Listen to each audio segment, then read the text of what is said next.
आपण सातत्यानं मागच्या 4-5 दिवसापासून की तळेगाव शहरामध्ये जेव्हापासून या युतीच्या चर्चेच्या संदर्भातनं विषय सुरू झाले त्यानंतर मुंबईमध्ये राज्याचे मुख्यमंत्री आदरणीय देवेंद्रजी फडणवीस साहेब यांच्या उपस्थितीमध्ये राज्याचे माजी मंत्री बाळाभाऊ भेगडे आणि तालुक्याचे विद्यमान आमदार सुनीलांना शेळके यांच्यासह दोन्ही पक्षांच्या प्रमुख उपस्थितांच्या माध्यमातून त्या ठिकाणी बैठक झाली। या बैठकीमध्ये तळेगाव असेल लोणावळा असेल या संदर्भातल्या काही निर्णय त्या ठिकाणी करण्यात आले। त्याच अनुषंगाने तळेगावच्या अंतिम टप्प्यातील निर्णयाप्रत आज ही युती पोहोचलेली आहे। कशा पद्धतीने वाटाघाटी ठरल्या, कसं आपण पुढे जाणार आहोत या संदर्भातलं थोडक्यात आणि संक्षिप्त स्वरूपात मी या ठिकाणी आपल्याला माहिती देऊ इच्छितो।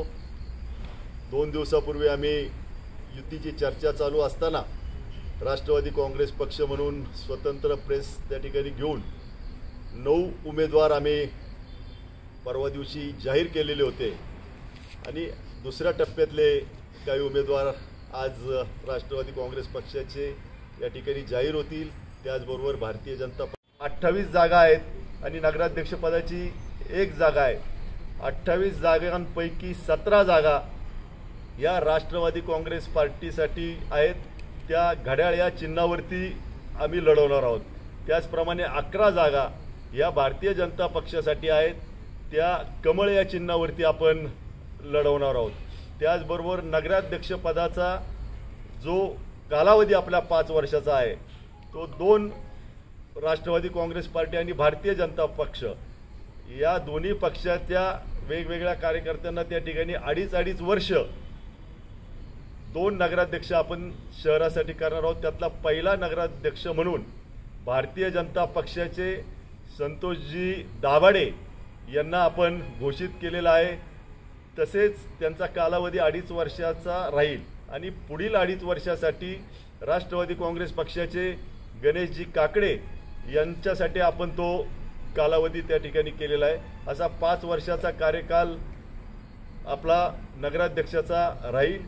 त्याचबरोबर अनेक कार्यकर्त्यांना तळेगाव शहरामध्ये आज चांगल्या पद्धतीचं वातावरण या निवडणुकीच्या संदर्भामध्ये असताना अनेक मंडळी नगरसेवक पदासाठी इच्छुक आहेत आणि या सगळ्या मंडळींना येणाऱ्या काळामध्ये वेगवेगळ्या प्रकारच्या संधी उपलब्ध करून देऊन त्यामध्ये समाविष्ट करण्याचं देखील काम त्या ठिकाणी केलं जाईल।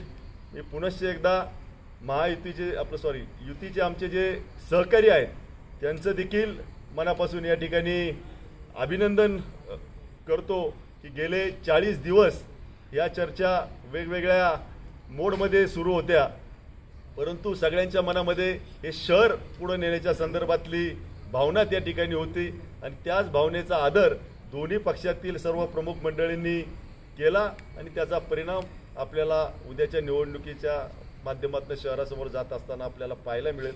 एवढंच यांनी परवा दिवशी 17 पैकी 9 जागा आपण जाहीर केलेल्या होत्या आणि आता आपण दुसऱ्या याच्यामध्ये 5 जागा जाहीर करणार आहोत आणि 3 जागा ज्या शिल्लक राहतील ते येणाऱ्या 1-2 दिवसामध्ये जाहीर होतील। त्याच्यामध्ये आज ज्या आपण जागा जाहीर करतोय त्याच्यात प्रभाग क्रमांक 6 मध्ये सौ शैलजा कैलास काळोखे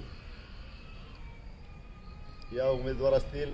प्रभाग क्रमांक 8 मध्ये सौ मनीषा हनुमंत म्हाळसकर या उमेदवार असतील।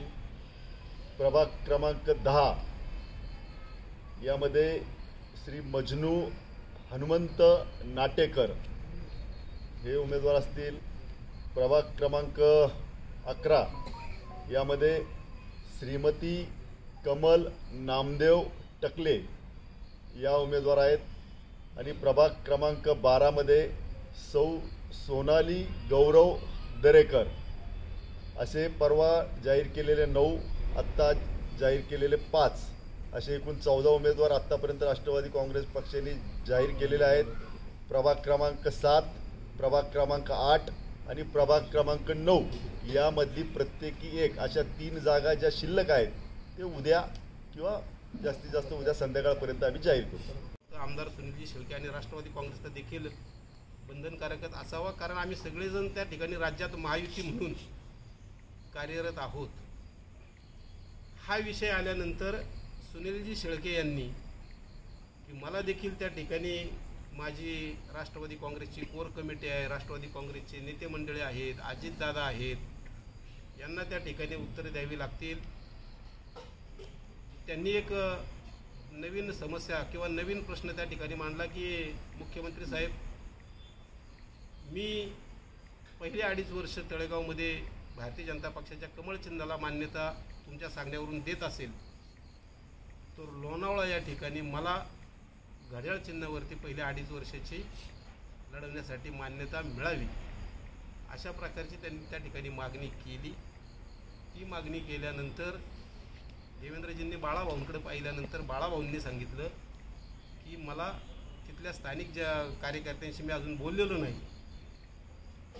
सुनीलजी शेळके यांनी त्या ठिकाणी सांगितलं की आता निर्णय बाळाभाऊंनी घ्यायला पाहिजे. परंतु बाळाभाऊंनी आधीच मला वाटतं त्या दिवशीच्या पत्रकार परिषदेनंतर देखील सांगितलं होतं की आमच्याकडची प्रत्येक शहराची वेगळी कोर कमिटी आहे. दादा चव्हाण यांच्याकडे मान्यतेसाठी जी नावं पाठवलेली आहेत, 11पैकी 7 नावं आज आम्ही त्या ठिकाणी प्रदेशाला पाठवलेली आहेत. त्याची मान्यता लवकरच मिळेल. यामध्ये नगराध्यक्षपदाचे उमेदवार म्हणून श्री संतोष हरिभाऊ दाभाडे पाटील यांच्या नावाचा प्रस्ताव सादर केलेला आहे. प्रभाग क्रमांक 1 या जागेवरती निखिल उल्हास भगत यांचं नाव त्या ठिकाणी प्रस्तावित केलेलं आहे.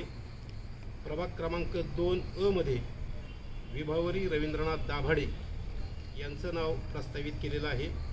प्रभाग क्रमांक 3 मध्ये या जागेवरती प्रिया विकी लोखंडे हे नाव अंतिम केलंय. काय नाव? प्रिया विकी लोखंडे. प्रभाग क्रमांक 4 अनुसूचित जमाती महिला या जागेवरती श्रिया लक्ष्मण चिमटे ही आंतरराष्ट्रीय खेळाडू आहे. हिचं नाव त्या ठिकाणी आम्ही प्रस्तावित केलेलं आहे.